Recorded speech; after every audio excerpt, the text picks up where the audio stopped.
ಕ್ಷತ್ರೆ Indian coast guard ಅಲ್ಲಿ ಖಾಲಿ ಇರತಕ್ಕಂತ ಅಸಿಸ್ಟೆಂಟ್ ಕಮಾಂಡೆಂಟ್ ಹುದ್ದೆಗಳ ನೇಮಕಾತಿಯ ಬಗ್ಗೆ ಇವತ್ತಿನ ಈ ವಿಡಿಯೋದಲ್ಲಿ ಪ್ರತಿಯೊಂದನ್ನು ಕೂಡ ವಿವರವಾಗಿ ನೋಡೋಣ. ಅದೇ ರೀತಿ ಒಂದು ವಿಡಿಯೋನ ಯಾರಾದ್ರೂ ಹೊಸದಾಗಿ ನೋಡ್ತಿದ್ರೆ ಸಬ್ಸ್ಕ್ರೈಬ್ ಮಾಡ್ಕೊಳ್ಳಿ.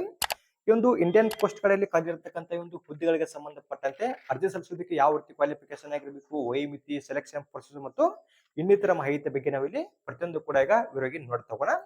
ಮೊದಲಿಗೆ ಇಲ್ಲಿ ಖಾಲಿ ಇರತಕ್ಕಂತ ಹುದ್ದೆಗಳಿಗೆ ಸಂಬಂಧಪಟ್ಟಂತೆ ಅರ್ಜಿ ಸಲ್ಲಿಸುವ ಒಂದು ಪ್ರಾರಂಭ ದಿನಾಂಕದ ಬಗ್ಗೆ ನೋಡ್ತಾ ಹೋಗೋಣ. ಅಂದ್ರೆ ಯಾವಾಗಿಂದ ಸ್ಟಾರ್ಟ್ ಆಗುತ್ತೆ ಅಂದ್ರೆ ಅಪ್ಲಿಕೇಶನ್ 5 ಡಿಸೆಂಬರ್ 2024ರಿಂದ ಅಪ್ಲಿಕೇಶನ್ ಸ್ಟಾರ್ಟ್ ಆಗಿರುತ್ತೆ. ಇನ್ನ ಇಲ್ಲಿ ಖಾಲಿ ಇರತಕ್ಕಂತ ಒಂದು ಹುದ್ದೆಗಳಿಗೆ ಸಂಬಂಧಪಟ್ಟಂತೆ ಅರ್ಜಿ ಸಲ್ಲಿಸುವ ಕೊನೆಯ ದಿನಾಂಕ ಬಂದ್ಬಿಟ್ಟು 24 ಡಿಸೆಂಬರ್ 2024 ತನಕ ನೀವು ಅಪ್ಲಿಕೇಶನ್ ಹಾಕ್ಬೋದು. ಇನ್ನ ಯಾವ ರೀತಿ ಅಪ್ಲಿಕೇಶನ್ ಹಾಕ್ಬೇಕಂದ್ರೆ ಆನ್ಲೈನ್ ಮೂಲಕ ಅಪ್ಲಿಕೇಶನ್ ಹಾಕ್ಬೋದು. ಒಂದು ಅಪ್ಲೈ ಲಿಂಕ್ ಅನ್ನ ನಮ್ಮ ಟೆಲಿಗ್ರಾಮ್ ಗ್ರೂಪ್ ಅಲ್ಲಿ ಕೊಟ್ಟಿರ್ತೀನಿ. ಇನ್ನು ಇಲ್ಲಿ ಖಾಲಿ ಇರತಕ್ಕಂತ ಹುದ್ದೆಗಳಿಗೆ ಸಂಬಂಧಪಟ್ಟಂತೆ ಯಾರೆಲ್ಲ ಅರ್ಜಿನ ಸಲ್ಲಿಸಬಹುದು ಅಂದ್ರೆ ಇಲ್ಲಿ ಪುರುಷ ಅಭ್ಯರ್ಥಿಗಳು ಮಾತ್ರ ಅಪ್ಲಿಕೇಶನ್ ಹಾಕೋದಕ್ಕೆ ಅವಕಾಶ ಇರುತ್ತೆ. ಡೈರೆಕ್ಟ್ ಆಗಿ ಇಲ್ಲಿ ಮೇಲ್ಗಡೆ ಕೂಡ ಕೊಟ್ಟಿರ್ತಾರ. ಇಲ್ಲಿ ನೀವು ಪುರುಷರಾಗಿದ್ರೆ ಮಾತ್ರ ಅರ್ಜಿ ಸಲ್ಲಿಸಬಹುದು. ಇನ್ನು ಇಲ್ಲಿ ಖಾಲಿ ಇರತಕ್ಕಂತ ಹುದ್ದೆಗಳು ಬಂದ್ಬಿಟ್ಟು ಗ್ರೂಪ್ ಎ ಹುದ್ದೆಗಳು ಆಗಿರ್ತಾವ. ಇನ್ನ ಯಾವ ರೀತಿ ಆದಂತ ಹುದ್ದೆಗಳು ಖಾಲಿದಾವ, ಇನ್ನ ವಯೋಮಿತಿ ಮತ್ತು ಅರ್ಜಿನ ಸಲ್ಲಿಸೋದಕ್ಕೆ ಬೇಕಾಗಿರ್ತಕ್ಕಂತ ಒಂದು ಎಜುಕೇಶನ್ ಕ್ವಾಲಿಫಿಕೇಶನ್ ಬಗ್ಗೆ ಇಲ್ಲಿ ಮಾಹಿತಿಯನ್ನ ನೋಡ್ತಾ ಹೋಗೋಣ. ಇಲ್ಲಿ ಬ್ರಾಂಚ್ ವೈಸ್ ಅವರು ಡಿವೈಡ್ ಮಾಡಿ ಕೊಟ್ಟಿರ್ತಾರೆ. ಜನರಲ್ ರೇಟ್ ಜಿಡಿ ಹುದ್ದೆಗಳಿಗೆ ಸಂಬಂಧಪಟ್ಟಂತೆ ಒಂದು ವಯೋಮಿತಿ ಬಂದ್ಬಿಟ್ಟು 21 ವರ್ಷದಿಂದ 25 ವರ್ಷದ ಒಳಗಡೆ ಇರತಕ್ಕಂಥವ್ರು ಅಪ್ಲಿಕೇಶನ್ ಹಾಕ್ಬೋದು. ಇಲ್ಲಿ ನೋಡೋದನ್ನ ಕರೆಕ್ಟ್ ಆಗಿ ಚೆಕ್ ಮಾಡ್ಕೋಬೇಕು. ಯಾರಿಗೆಲ್ಲ ಇಲ್ಲಿ ವಯೋಮಿತಿ ಸಲ್ಲಿಕೆ ಇದೆ ಅಂದ್ರೆ ಇವಾಗ ಪರ್ಸನಲ್ ಸರ್ವೇಯನ್ನ ಯಾರೆಲ್ಲ ಮಾಡ್ತಾ ಇರ್ತಾರ ಕೋಸ್ಟ್ ಗಾರ್ಡ್ ಅಲ್ಲಿ ಅಥವಾ ಇದಕ್ಕೆ ಇಕ್ವಲೆಂಟ್ ಆಗಿ ಯಾರೆಲ್ಲ ಇವಾಗ ಆರ್ಮಿ, ನೇವಿ ಅಥವಾ ಏರ್ಫೋರ್ಸ್ ಅಲ್ಲಿ ಸರ್ವೆಯನ್ನ ಮಾಡ್ತಾ ಇರ್ತಾರ ಅವರಿಗೆ ಸಂಬಂಧಪಟ್ಟಂತೆ 5 ವರ್ಷ ಒಂದು ವಯೋಮಿತಿ ಸಲ್ಲಿಕೆ ಇರುತ್ತೆ. ಇನ್ನ ಈ ಒಂದು ಹುದ್ದೆಗೆ ಸಂಬಂಧಪಟ್ಟಂತೆ ಪುರುಷರು ಮಾತ್ರ ಅಪ್ಲಿಕೇಶನ್ ಹಾಕ್ಬೋದು. ಇದಕ್ಕೂ ಮುಂಚೆ ಕೂಡ ನಿಮಗೆ ತಿಳಿಸಿಕೊಡ್ತೀನಿ. ಅವರು ಕೂಡ ಡೈರೆಕ್ಟ್ ಆಗಿ ಕೊಟ್ಟಿರ್ತಾರೆ. ಇನ್ನ ಅರ್ಜಿ ಸಲ್ಲಿಸೋದಕ್ಕೆ ಯಾವ ರೀತಿ ಕ್ವಾಲಿಫಿಕೇಶನ್ ಆಗಿರ್ಬೇಕಂತ ನೋಡ್ತಾ ಹೋದ್ರೆ ಇಲ್ಲಿ ಡಿಗ್ರಿ ಪಾಸ್ ಆಗಿರ್ತಕ್ಕಂಥವ್ರು ಅಪ್ಲಿಕೇಶನ್ ಹಾಕ್ಬೋದು. ಇದು ಮೊದಲದಾಗಿ ಡಿಗ್ರಿ ಆಗಿದ್ರೆ ಸಾಕು ಅಪ್ಲಿಕೇಶನ್ ಹಾಕುವಂತಿಲ್ಲ.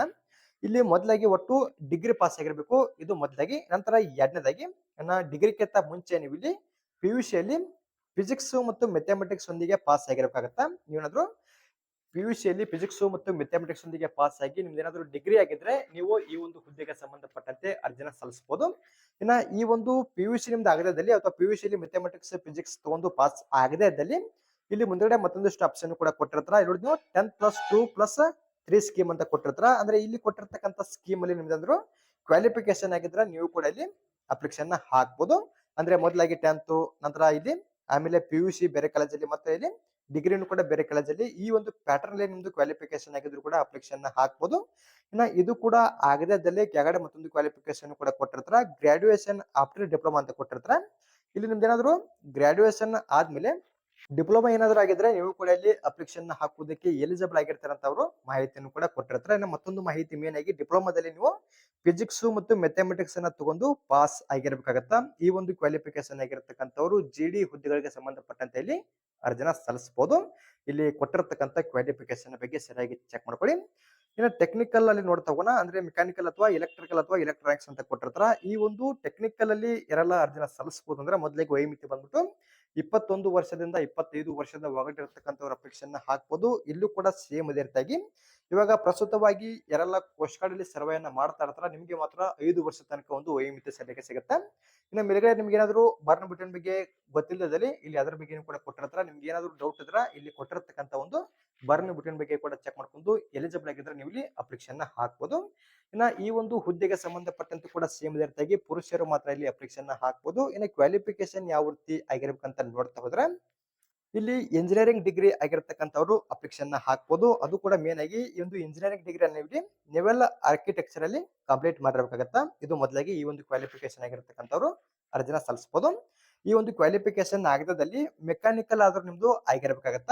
ಅದು ಕೂಡ ಕರೆಕ್ಟ್ ಆಗಿ ಅದು ಕೂಡ ಇಲ್ಲಿ ನೆವೆಲ್ ಆರ್ಕಿಟೆಕ್ಚರ್ ಅಲ್ಲೇ ಆಗಿರ್ಬೇಕಾಗತ್ತ. ಇನ್ನ ಇದು ಕೂಡ ಆಗದಲ್ಲಿ ಮರನ್ ಆದ್ರೂ ಆಗಿರ್ಬೇಕಾಗತ್ತ. ಇದು ಕೂಡ ಆಗದಲ್ಲಿ ಆಟೋಮೇಟಿವ್ ಆಗಿದ್ರು ಕೂಡ ಅಪ್ಲಿಕೇಶನ್ ಹಾಕ್ಬೋದು. ಇದು ಕೂಡ ಆಗದಲ್ಲಿ ಮೆಥಟ್ರಾನಿಕ್ಸ್ ಆಗಿದ್ರು ಕೂಡ ಅಪ್ಲಿಕೇಶನ್ ಹಾಕ್ಬೋದು. ಇದು ಕೂಡ ಆಗದಲ್ಲಿ ಇಂಡಸ್ಟ್ರಿಯಲ್ ಅಂಡ್ ಪ್ರೊಡಕ್ಷನ್ ಆಗಿದ್ರು ಕೂಡ ಅಪ್ಲಿಕೇಶನ್ ಹಾಕ್ಬೋದು. ಈ ಒಂದು ಸ್ಟ್ರೀಮ್ ಒಂದಿಗೆ ಪಾಸ್ ಕೂಡ ಆಗದಲ್ಲಿ ಮೆಟಲರ್ಜಿಕಲ್ ಆ ಒಂದು ಸ್ಟ್ರೀಮ್ ಒಂದಿಗೆ ಪಾಸ್ ಸಿಕ್ಕಿದ್ರು ಕೂಡ ಅಪ್ಲಿಕೇಶನ್ ಹಾಕ್ಬೋದು. ಇದು ಕೂಡ ಆಗದಲ್ಲಿ ಡಿಸೈನ್ ಜೊತೆ ಆಗಿದ್ರು ಕೂಡ ಅಪ್ಲಿಕೇಶನ್ ಹಾಕ್ಬೋದು. ಇದು ಕೂಡ ಇಲ್ಲದಲ್ಲಿ ಏರೋನಾಟಿಕಲ್ ಇದೆ. ಇದು ಕೂಡ ಆಗದಲ್ಲಿ ಏರೋಸ್ಪೇಸ್ ಅಂತ ಕೊಟ್ಟಿರ್ತಾರೆ. ನಿಮ್ದು ಡಿಗ್ರಿಯಲ್ಲಿ ಇಲ್ಲಿ ಕೆಳಗಡೆ ಕೊಟ್ಟಿರತಕ್ಕಂತ ಸ್ಟ್ರೀಮ್ ಒಂದಿಗೆ ನೀವು ಪಾಸ್ ಆಗಿರ್ಬೇಕಾಗತ್ತ. ಇನ್ನ ಇಲ್ಲಿ ಯೂನಿವರ್ಸಿಟಿ ಬಂದ್ಬಿಟ್ಟು ನೆವೆಲ್ ಆರ್ಕಿಟೆಕ್ಚರ್ ಅಂತ ಕೊಟ್ಟಿರ್ತಾರ. ಈ ಒಂದು ಯೂನಿವರ್ಸಿಟಿಯಲ್ಲಿ ನೀವು ಒಂದು ಕ್ವಾಲಿಫಿಕೇಶನ್ ನ ಕಂಪ್ಲೀಟ್ ಮಾಡಿರಬೇಕು. ಇಂಜಿನಿಯರಿಂಗ್ ಡಿಗ್ರಿ ಅಂತ ಕೊಟ್ಟಲ್ಲಿ ಈ ಒಂದು ಕ್ವಾಲಿಫಿಕೇಶನ್ ಆಗಿರತಕ್ಕಂಥವ್ರು ಕೂಡ ಇಲ್ಲಿ ಖಾಲಿ ಇರತಕ್ಕಂತ ಹುದ್ದೆಗಳಿಗೆ ಸಂಬಂಧಪಟ್ಟಂತೆ ಅರ್ಜಿನ ಸಲ್ಲಿಸಬಹುದು. ಇನ್ನ ಈ ಒಂದು ಕ್ವಾಲಿಫಿಕೇಶನ್ ನಿಮ್ದು ಆಗದಲ್ಲಿ ಕೆಳಗಡೆ ಮತ್ತೊಂದಿಷ್ಟು ಕ್ವಾಲಿಫಿಕೇಶನ್ ಕೂಡ ಕೊಟ್ಟಿರ್ತಾರ. ಇಲ್ಲಿ ಯಾವ ರೀತಿ ಕ್ವಾಲಿಫಿಕೇಶನ್ ಇದೆ ಅಂತ ನೋಡ್ತಗೋಣ. ಇಲ್ಲಿ ಅಥವಾ ಅಂತ ಕೊಟ್ಟಿದ್ರೆ ಇನ್ನ ಇದಕ್ಕೆ ಇಕ್ವಲೆಂಟ್ ಆಗಿರತಕ್ಕಂತ ಏನಾದ್ರು ನಿಮ್ದು ಸ್ಟ್ರೀಮ್ ಒಂದಿಗೆ ನೀವು ಪಾಸ್ ಆಗಿದ್ರು ಕೂಡ ಇಲ್ಲಿ ಅಪ್ಲಿಕೇಶನ್ ಹಾಕಬಹುದು ಅಂತ ಅವರು ಮಾಹಿತಿಯನ್ನ ಕೊಟ್ಟಿದ್ರೆ, ಬೇರೆ ಯಾವ್ದಾದ್ರು ಇನ್ಸ್ಟಿಟ್ಯೂಟ್ ಅಥವಾ ಒಂದು ಯೂನಿವರ್ಸಿಟಿಯಿಂದ ನೀವು ಡೈರೆಕ್ಟ್ ಆಗಿ ಇಲ್ಲಿ ಅಪ್ಲಿಕೇಶನ್ ಹಾಕಬಹುದು. ಇನ್ನ ಈ ಒಂದು ಕ್ವಾಲಿಫಿಕೇಶನ್ ಕೂಡ ಆಗದಲ್ಲಿ ಕೆಳಗಡೆ ಮತ್ತೊಂದು ಕ್ವಾಲಿಫಿಕೇಶನ್ ಕೂಡ ಕೊಟ್ಟಿರ್ತಾರೆ. ಇಲ್ಲಿ ಮತ್ತೊಂದು ಮಾಹಿತಿ ಮೇನ್ ಆಗಿ ಇಂಜಿನಿಯರಿಂಗ್ ಡಿಗ್ರಿ ಅಂತ ಕೊಟ್ಟಿದಾರಲ್ಲ, ಇಲ್ಲಿ ಎಲೆಕ್ಟ್ರಿಕಲ್, ಎಲೆಕ್ಟ್ರಾನಿಕ್ಸ್, ಟೆಲಿಕಮ್ಯುನಿಕೇಶನ್, ಇನ್ಸ್ಟ್ರುಮೆಂಟೇಶನ್, ಅದೇ ರೀತಿ ಇನ್ಸ್ಟ್ರುಮೆಂಟೇಶನ್ ಅಂಡ್ ಕಂಟ್ರೋಲ್, ಅದೇ ರೀತಿ ಎಲೆಕ್ಟ್ರಾನಿಕ್ಸ್ ಅಂಡ್ ಕಮ್ಯುನಿಕೇಶನ್ ಅಥವಾ ಪವರ್ ಇಂಜಿನಿಯರಿಂಗ್ ಅಥವಾ ಪವರ್ ಎಲೆಕ್ಟ್ರಾನಿಕ್ಸ್ ಆಗಿರತಕ್ಕಂಥವ್ರು ಕೂಡ ಇಲ್ಲಿ ಅಪ್ಲಿಕೇಶನ್ ಹಾಕಬಹುದು. ಇವಾಗ ನಾರ್ಮಲ್ ಆಗಿ ನಿಮ್ದು ಯಾವುದೇ ಒಂದು ಬೋರ್ಡ್ ಇಂದ ಪಾಸ್ ಆಗಿದ್ರು ಕೂಡ ನೀವು ಇಲ್ಲಿ ಕೊಟ್ಟಿರ್ತಕ್ಕಂಥ ಸ್ಟ್ರೀಮ್ ಒಂದಿಗೆ ಪಾಸ್ ಆಗಿದ್ರು ಕೂಡ ಇಲ್ಲಿ ಅಪ್ಲಿಕೇಶನ್ ಹಾಕಬಹುದು. ವಯೋಮಿತಿಯ ಬಗ್ಗೆ ಸರಿಯಾಗಿ ಚೆಕ್ ಮಾಡ್ಕೋಬೇಕು. ಇನ್ನ ಇಲ್ಲಿ ಕೊಟ್ಟಿರ್ತಕ್ಕಂಥ ಕ್ವಾಲಿಫಿಕೇಶನ್ ಕೂಡ ಆಗದಲ್ಲಿ ಕೆಳಗಡೆ ಮತ್ತೊಂದಿಷ್ಟು ಕ್ವಾಲಿಫಿಕೇಶನ್ ಕೂಡ ಕೊಟ್ಟಿದ್ರ. ಇಲ್ಲಿ ಯಾವ ರೀತಿ ಕ್ವಾಲಿಫಿಕೇಶನ್ ಇದೆ ಅಂತ ನೋಡ್ತಾ ಹೋದ್ರೆ ಇಲ್ಲಿ ಮ್ಯಾಥಮೆಟಿಕ್ಸ್ ಅಂಡ್ ಫಿಸಿಕ್ಸ್ ಅಂತ ಕೊಟ್ಟಿರ್ತಾರ. ನೀವು ಇಲ್ಲಿ ಮೊದಲಾಗಿ PUC ಅಲ್ಲಿ ಮ್ಯಾಥಮೆಟಿಕ್ಸ್ ಮತ್ತು ಫಿಸಿಕ್ಸ್ ಅನ್ನ ತಗೊಂಡು ಪಾಸ್ ಆಗಿರಬೇಕು, ಅಥವಾ ಆಗದೇ ಇದ್ದಲ್ಲಿ ಒಟ್ಟಿನಲ್ಲಿ ಡಿಗ್ರಿ ಅಂತೂ ಆಗಿರಲೇಬೇಕು. ಇದಂತೂ ಕನ್ಫರ್ಮ್. ಇಲ್ಲಿ ಅದಕ್ಕಿಂತ ಮುಂಚೆ ಕೊಟ್ಟಿರ್ತಾರ.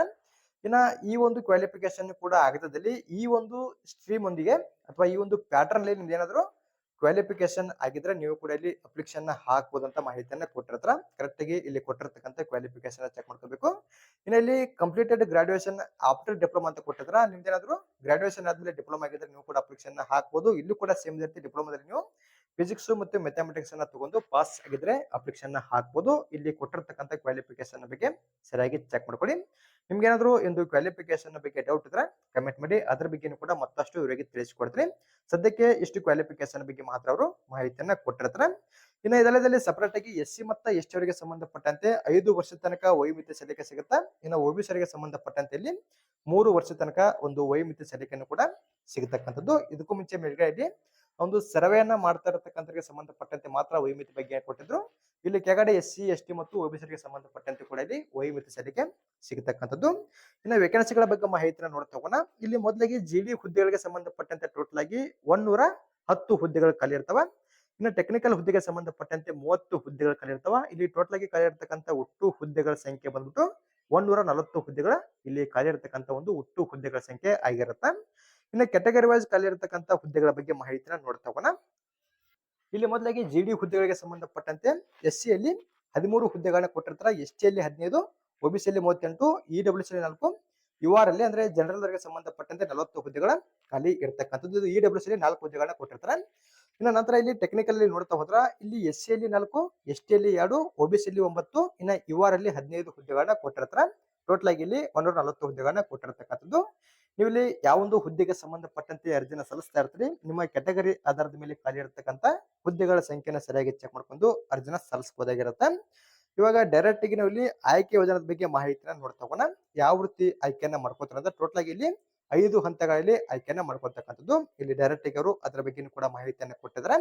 ಇನ್ನ ಫಸ್ಟ್ ಸ್ಟೇಜ್ ಅಲ್ಲಿ ಯಾವ ರೀತಿ ಒಂದು ಆಯ್ಕೆ ಯೋಜನೆ ಇರುತ್ತೆ ಅಂದ್ರೆ ಇಲ್ಲಿ coast guard common admission test ಅಂತ ಕೊಟ್ಟಿರ್ತಾರೆ. ಈ ಒಂದು ಟೆಸ್ಟ್ ಗೆ ಸಂಬಂಧಪಟ್ಟಂತೆ ಎಷ್ಟು ಕ್ವಶನ್ಸ್ ಇರ್ತಾವ ಅಂತ ಕೂಡ ಕೊಟ್ಟಿರ್ತಾರ. 100 ಕ್ವಶನ್ಸ್ ಇರ್ತಾವ. ಇದು MCQ ಕ್ವಶನ್ಸ್ ಇರ್ತಾವ. ಡೈರೆಕ್ಟ್ ಆಗಿ ಟಿಕ್ ಮಾಡ್ತಾ ಹೋಗ್ಬೋದು. ಇನ್ನ ಇದಕ್ಕೆ ಸಂಬಂಧಪಟ್ಟಂತೆ ಇಲ್ಲಿ ಕೆಳಗಡೆ ಅವರು ಸಿಲೆಬಸ್ ಕೂಡ ಕೊಟ್ಟಿರ್ತಾರ. ಅದ್ರ ಬಗ್ಗೆ ಕೂಡ ನೀವು ಮಾಹಿತಿನ ಚೆಕ್ ಮಾಡ್ಕೋಬಹುದು. ಇದು ಸ್ಟೇಜ್ ಫಸ್ಟ್ ಅಲ್ಲಿ ಎಕ್ಸಾಮ್ ಇರ್ತಾ. ಇನ್ನ ಒಂದು ಎಕ್ಸಾಮಿನೇಷನ್ ಅಲ್ಲಿ ಕ್ವಾಲಿಫೈಡ್ ಆದ್ಮೇಲೆ 2ನೇ ಹಂತದಲ್ಲಿ ಪ್ರಿಲಿಮಿನರಿ ಸೆಲೆಕ್ಷನ್ ಬೋರ್ಡ್ ಅಂತ ಕೊಟ್ಟಿರ್ತಾರ. ಈ ಒಂದು 2ನೇ ಹಂತದಲ್ಲಿ ಇರತಕ್ಕಂತ ಆಯ್ಕೆ ವಿಧಾನಕ್ಕೆ ಸಂಬಂಧಪಟ್ಟಂತ ಒಂದು ಸೆಂಟರ್ ಗಳನ್ನ ಕೊಟ್ಟಿರ್ತಾರ. ಯಾವ ಒಂದು ಸೆಂಟರ್ ಗಳಲ್ಲಿ ಈ ಒಂದು ಟೆಸ್ಟ್ ಅನ್ನು ನಡೆಸ್ತೀವಿ ಅಂತ ಒಂದು ಸೆಂಟರ್ ಗಳನ್ನು ಕೂಡ ಕೊಟ್ಟಿದ್ರ. ಇಲ್ಲಿ ಕೊಟ್ಟಿರ್ತಕ್ಕಂತ ಒಂದು ಸೆಂಟರ್ ಗಳ ಬಗ್ಗೆ ಕೂಡ ನೀವು ಚೆಕ್ ಮಾಡ್ಕೋಬಹುದು. ಇನ್ನ ಇಲ್ಲಿ 2ನೇ ಹಂತದಲ್ಲಿ ಬರ್ತಕ್ಕಂತ ಒಂದು ಆಯ್ಕೆ ವಿಧಾನದಲ್ಲಿ ಮತ್ತೆ ಅದರಲ್ಲಿ ಯಾವ ರೀತಿಯಾದಂತ ಒಂದು ಆಯ್ಕೆ ವಿಧಾನಗಳು ಇರ್ತಾವಂತ ಅದ್ರ ಬಗ್ಗೆ ಕೂಡ ಮಾಹಿತಿಯನ್ನು ಕೊಟ್ಟಿರ್ತಾರೆ. ಇಲ್ಲಿ document verification, alignment of centres, ಅದ್ರ ಬಗ್ಗೆ ಇಲ್ಲಿ ಆಯ್ಕೆಯನ್ನ ಮಾಡ್ಕೋತಕ್ಕಂಥದ್ದು. ಇಲ್ಲಿ ಕ್ಯಾಂಡಿಡೇಟ್ ವೆರಿಫಿಕೇಶನ್, ಇವತ್ತಿನಲ್ಲಿ ನಿಮಗೆ ಇಲ್ಲಿ ಸಂಬಂಧಪಟ್ಟಂತ ಡಾಕ್ಯುಮೆಂಟ್ಸ್ ಮತ್ತು ನಿಮ್ಮನ್ನಲ್ಲಿ ವೆರಿಫಿಕೇಶನ್ ಮಾಡ್ತಾರೆ 2ನೇ ಹಂತದಲ್ಲಿ. ಇನ್ನು 2ನೇ ಹಂತದಲ್ಲಿ ಕ್ವಾಲಿಫೈ ಆದ್ಮೇಲೆ ಇಲ್ಲಿ ಸಪರೇಟ್ ಆಗಿ ನೋಡಿದ್ವಿ. ಇದರಲ್ಲಿ ಅವರು ಡೈರೆಕ್ಟ್ ಆಗಿ 3-4 ಹಂತಗಳನ್ನ ಕೊಟ್ಟಿರ್ತಾರೆ. ಇನ್ನು ಸ್ಟೇಜ್ 3 ಅಲ್ಲಿ ಫೈನಲ್ ಸೆಲೆಕ್ಷನ್ ಬೋರ್ಡ್ ಅಂತ ಇರುತ್ತೆ. ಇಲ್ಲಿ ಫೈನಲ್ ಸೆಲೆಕ್ಷನ್ ಬೋರ್ಡ್ ಯಾವ ರೀತಿ ಇರುತ್ತೆ ಅಂತ ಕೂಡ ಮಾಹಿತಿಯನ್ನು ಕೊಟ್ಟಿರ್ತಾರೆ. ಇನ್ನು ಸ್ಟೇಜ್ 4 ಅಲ್ಲಿ ಮೆಡಿಕಲ್ ಎಕ್ಸಾಮ್. ಇನ್ನು ಸ್ಟೇಜ್ 4 ಅಲ್ಲಿ ಕ್ವಾಲಿಫೈಡ್ ಆದ್ಮೇಲೆ 5ನೇ ಹಂತದಲ್ಲಿ ಇಂಡಕ್ಷನ್ ಅಂತ ಕೊಟ್ಟಿರ್ತಾರೆ. ಅಂದ್ರೆ ಇಲ್ಲಿ ಫೈನಲ್ ಮೆರಿಟ್ ಅನ್ನು ಅವರು ಬಿಡುಗಡೆ ಮಾಡತಕ್ಕಂಥದ್ದು. ಯಾವಾಗ ಅದನ್ನ ಬಿಡುಗಡೆ ಮಾಡ್ತೀವಿ ಅಂತ ಅವರು ಮಾಹಿತಿಯನ್ನು ಕೂಡ ಇಲ್ಲಿ ಕೊಟ್ಟಿರತಕ್ಕಂಥದ್ದು. ಇದು ಇಂಡಕ್ಷನ್ ಮಾಡೋ ಒಂದು ಲಾಸ್ಟ್ ಡೇಟ್ ಆಗಿರುತ್ತೆ. ನೀವು ಕೂಡ ಇಲ್ಲಿ ಕೊಟ್ಟಿರತಕ್ಕಂತ ಮಾಹಿತಿ ಬಗ್ಗೆ ಚೆಕ್ ಮಾಡ್ಕೊಳ್ಳಿ. ಇನ್ನು ಇದರಲ್ಲಿ ಕ್ವಾಲಿಫೈಡ್ ಆದ್ಮೇಲೆ ಡಿಕ್ಲರೇಷನ್ ಅವರು ಬಿಡ್ತಕ್ಕಂಥದ್ದು. ಇಷ್ಟು ಇಲ್ಲಿ ಆಯ್ಕೆ ವಿಧಾನದ ಬಗ್ಗೆ ಮಾಹಿತಿಯನ್ನ ಕೊಟ್ಟಿರ್ತಕ್ಕಂಥದ್ದು. ಇನ್ನು ಇಲ್ಲಿ ಖಾಲಿ ಇರತಕ್ಕಂತ ಹುದ್ದೆಗಳಿಗೆ ಸಂಬಂಧಪಟ್ಟಂತೆ ನೀವು ಇಲ್ಲಿ ಆನ್ಲೈನ್ ಮೂಲಕ ಅಪ್ಲಿಕೇಶನ್ ಹಾಕಬೇಕು. ಅರ್ಜಿ ಸಲ್ಲಿಸುವ ಕೊನೆಯ ದಿನಾಂಕ ಬಂದ್ಬಿಟ್ಟು 24 ಡಿಸೆಂಬರ್ 2024 ತನಕ ಕಾಲಾವಕಾಶ ಇರುತ್ತೆ. ಈ ಒಂದು ದಿನಾಂಕದ ಒಳಗಡೆಗೆ ಅಪ್ಲಿಕೇಶನ್ ಹಾಕ್ಬೋದು. ಈ ಒಂದು ಲಿಂಕ್ ಅನ್ನ ನಮ್ಮ ಟೆಲಿಗ್ರಾಮ್ ಗ್ರೂಪ್ ಅಲ್ಲಿ ಕೊಟ್ಟಿರ್ತೀನಿ. ಇನ್ನ ನಿಮ್ಗೆ ಏನಾದ್ರು ಅರ್ಜಿ ಸಲ್ಲಿಸೋದ್ರ ಬಗ್ಗೆ ಗೊತ್ತಾಗದಲ್ಲಿ ಇಲ್ಲಿ ಕೆಳಗಡೆ ಕೊಟ್ಟಿರತಕ್ಕಂತ ಒಂದು ಹಂತಗಳನ್ನ ಫಾಲೋ ಮಾಡ್ಕೊಂಡು ಕೂಡ ನೀವು ಈಸಿಯಾಗಿ ಅರ್ಜಿನ ಸಲ್ಲಿಸಬಹುದಾಗಿರುತ್ತೆ. ಇಲ್ಲಿ ಅದರ ಬಗ್ಗೆನೂ ಕೂಡ ಮಾಹಿತಿಯನ್ನ ಕೊಟ್ಟಿರ್ತಾರೆ. ಇನ್ನು ಎಕ್ಸಾಮಿನೇಷನ್ ಫೀ ಬಗ್ಗೆ ನೋಡ್ತಾ ಹೋದ್ರ ಇಲ್ಲಿ ಟೋಟಲ್ ಆಗಿ 300 ರೂಪಾಯಿ ಫೀ ಇರುತ್ತೆ. ಕರೆಕ್ಟ್ ಆಗಿ ಚೆಕ್ ಮಾಡ್ಕೋಬೇಕು. ಇಲ್ಲಿ SC ST ಅವ್ರನ್ನ ಹೊರತುಪಡಿಸಿ ಮಿಕ್ಕಿದ ಎಲ್ಲಾ ಅಭ್ಯರ್ಥಿ ಸಂಬಂಧಪಟ್ಟಂತೆ 300 ರೂಪಾಯಿ ಫೀ ಇರುತ್ತೆ. ಈ ಒಂದು 300 ರೂಪಾಯಿ ಫೀ ನೀವು ಇಲ್ಲಿ ಆನ್ಲೈನ್ ಮೂಲಕ ಅರ್ಜಿನ ಸಲ್ಲಿಸುವಾಗಲೇ ಪೇ ಮಾಡಬೇಕಾಗತ್ತೆ. ಅದೇ ರೀತಿ ಒಂದು ಇಂಡಿಯನ್ ಪೋಸ್ಟ್ ಗಳಲ್ಲಿ ಖಾಲಿ ಇರತಕ್ಕಂತ ಒಂದು ಹುದ್ದೆಗಳಿಗೆ ಸಂಬಂಧಪಟ್ಟಂತೆ ಯಾರೆಲ್ಲ ಅರ್ಜಿನ ಸಲ್ಲಿಸಬೇಕಂತ ಅನ್ಕೊಂಡಿರ್ತೀರಿ, ನಾನು ಎದುರಿಗೆ ಹೇಳ್ತಕ್ಕಂತ ಮಾಹಿತಿಗಳನ್ನ ಸರಿಯಾಗಿ ಚೆಕ್ ಮಾಡ್ಕೊಂಡು ನೀವು ಇಲ್ಲಿ ಅರ್ಜಿನ ಸಲ್ಲಿಸಬಹುದು. ಈ ಒಂದು ಹುದ್ದೆಗಳಿಗೆ ಸಂಬಂಧಪಟ್ಟಂತೆ ನಿಮ್ಗೆ ಏನಾದ್ರು ಡೌಟ್ ಅಥವಾ ಏನಾದ್ರು ಕ್ಲಾರಿಫಿಕೇಶನ್ ಬೇಕಾದ್ರೆ ಇಲ್ಲಿ ಕೆಳಗಡೆ ಕೊಟ್ಟಿರ್ತಕ್ಕಂಥ ಮೇಲ್ ಐಡಿ ಅಥವಾ ಸಹಾಯವಾಣಿ ಸಂಖ್ಯೆಗೆ ಕರೆ ಮಾಡ್ಕೊಂಡು ಇನ್ನೂ ಹೆಚ್ಚಿನದಾಗಿರ್ತಕ್ಕಂಥ ಮಾಹಿತಿನ ತಿಳ್ಕೊಂಡು ನೀವು ಇಲ್ಲಿ ಈ ಒಂದು ಎಕ್ಸಾಮ್ಗೆ ಸಂಬಂಧಪಟ್ಟಂತೆ ಅಥವಾ ಈ ಒಂದು ಹುದ್ದೆಗಳಿಗೆ ಸಂಬಂಧಪಟ್ಟಂತೆ ನೀವು ಇಲ್ಲಿ ಅರ್ಜಿನ ಸಲ್ಲಿಸಬಹುದು.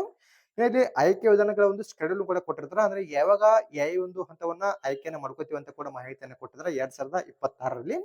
ಇಲ್ಲಿ ಮೊದಲಿಗೆ ಸ್ಟೇಜ್ ಫಸ್ಟ್ ಅಲ್ಲಿ ಇರ್ತಕ್ಕಂಥ ಎಕ್ಸಾಮ್ಗೆ ಸಂಬಂಧಪಟ್ಟಂತೆ ಮಾಹಿತಿಯನ್ನು ಕೊಟ್ಟಿರ್ತಾರೆ. 25 ಫೆಬ್ರವರಿ ಅಂತ ಕೊಟ್ಟಿರ್ತಾರೆ. ಅಂದ್ರೆ 25 ಫೆಬ್ರವರಿ 2025 ಅಂತ ಅರ್ಥ ಆಗಿರುತ್ತೆ. ಇನ್ನು ಸ್ಟೇಜ್ 2 ಬಂದ್ಬಿಟ್ಟು ಮಾರ್ಚ್ 2025ರಲ್ಲಿ ನಡೆಸ್ತೀವಿ ಅಂತ ಕೊಟ್ಟಿದ್ದಾರೆ. ಇನ್ನು ಸ್ಟೇಜ್ 3 ಬಂದ್ಬಿಟ್ಟು ಏಪ್ರಿಲ್ ಅಥವಾ ಅಕ್ಟೋಬರ್ ಮಂತ್ ಅಲ್ಲಿ 2025ರಲ್ಲಿ ಇರುತ್ತೆ ಅಂತ ಕೊಟ್ಟಿರ್ತಾರೆ. ಇನ್ನು ಸ್ಟೇಜ್ 4 ಬಂದ್ಬಿಟ್ಟು ಮೇ ಅಥವಾ ನವೆಂಬರ್ ಮಂತ್ ಒಳಗಡೆಗೆ 20 ಅಂದ್ರೆ 2025ರಲ್ಲಿ ನಡೆಸ್ತೀವಿ ಅಂತ ಕೊಟ್ಟಿರ್ತಾರೆ. ಇನ್ನು ಕೊನೆಯದಾಗಿ ಫೈನಲ್ ಸ್ಟೇಜ್ ಬಂದ್ಬಿಟ್ಟು ಡಿಸೆಂಬರ್ ಕೊನೆಯ ವಾರದಲ್ಲಿ ನಡೆಸ್ತೀವಿ ಅಂತ ಕೂಡ ಅವರು ಮಾಹಿತಿಯನ್ನ ಕೊಟ್ಟಿರ್ತಾರೆ 2025ರಲ್ಲಿ. ನೀವು ಕೂಡ ಇಲ್ಲಿ ಕೊಟ್ಟಿರ್ತಕ್ಕಂಥ ಒಂದು ಶೆಡ್ಯೂಲ್ ಬಗ್ಗೆ ಸರಿಯಾಗಿ ಚೆಕ್ ಮಾಡ್ಕೊಳ್ಳಿ ಅರ್ಜಿನ ಸಲ್ಲಿಸ್ತಕ್ಕಂಥವ್ರು. ಇನ್ನ ಒಂದು ಹುದ್ದೆಗಳಿಗೆ ಸಂಬಂಧಪಟ್ಟಂತೆ ನಿಮ್ಗೆ ಏನಾದ್ರು ಹೆಚ್ಚಿನದಾಗಿರ್ತಕ್ಕಂಥ ಮಾಹಿತಿ ಬೇಕಿದ್ರೆ ಕಮೆಂಟ್ ಮಾಡಿ, ಅದರ ಬಗ್ಗೆ ನಿಮಗೆ ಸಂಪೂರ್ಣ ಮಾಹಿತಿನ ತಿಳಿಸ್ಕೊಡ್ತೀನಿ. ಅದೇ ರೀತಿ ಒಂದು ಅಪ್ಲೈ ಮಾಡೋ ಲಿಂಕ್ ಅನ್ನ ನಮ್ಮ ಟೆಲಿಗ್ರಾಮ್ ಗ್ರೂಪ್ ಅಲ್ಲಿ ಕೊಟ್ಟಿರ್ತೀನಿ. ಎಲಿಜಿಬಲ್ ಆಗಿರ್ತಕ್ಕಂಥ ಪ್ರತಿಯೊಬ್ಬರು ಕೂಡ ಇಲ್ಲಿ ಅರ್ಜಿನ ಸಲ್ಲಿಸಬಹುದು. ಅದೇ ರೀತಿ ಈ ಒಂದು ಮಾಹಿತಿ ತಮಗೆ ಇಷ್ಟವಾದಲ್ಲಿ ನಮ್ಮ ಚಾನಲ್ ಸಬ್ಸ್ಕ್ರೈಬ್ ಕೂಡ ಹಾಗೆ ಲೈಕ್ ಮಾಡ್ರಿ. ನಿಮ್ಮ ಸ್ನೇಹಿತರು ಕೂಡ ಸೇರಿ ಮಾಡಿ, ಅವರು ಕೂಡ ಇಲ್ಲಿ ಖಾಲಿ ಇರತಕ್ಕಂಥ ಹುದ್ದೆಗಳಿಗೆ ಸಂಬಂಧಪಟ್ಟಂತೆ ಅರ್ಜಿನ ಸಲ್ಲಿಸಲಿ. ಇನ್ನು ಇಲ್ಲಿ ಕೆಳಗಡೆ ಸ್ಯಾಲರಿ ಬಗ್ಗೆನೂ ಕೂಡ ಮಾಹಿತಿಯನ್ನ ಕೊಟ್ಟಿರ್ತಾರೆ. ಇಲ್ಲಿ ನೀವು ಸ್ಯಾಲರಿ ಬಗ್ಗೆನೂ ಕೂಡ ಮಾಹಿತಿನ ಚೆಕ್ ಮಾಡ್ಕೋಬಹುದಾಗಿರುತ್ತೆ. ಇಲ್ಲಿ ಲೆವೆಲ್ ವೈಸ್ ಅವರು ಸ್ಯಾಲರಿಯನ್ನು ಕೊಟ್ಟಿರ್ತಾರೆ. ಇದ್ರ ಬಗ್ಗೆ ನೀವು ಕರೆಕ್ಟ್ ಆಗಿ ಚೆಕ್ ಮಾಡ್ಕೊಳ್ಳಿ. ಅದೇ ರೀತಿ ಮತ್ತೆ ಮುಂದಿನ ವಿಡಿಯೋದಲ್ಲಿ ಭೇಟಿಯಾಗೋಣ. Thanks for watching.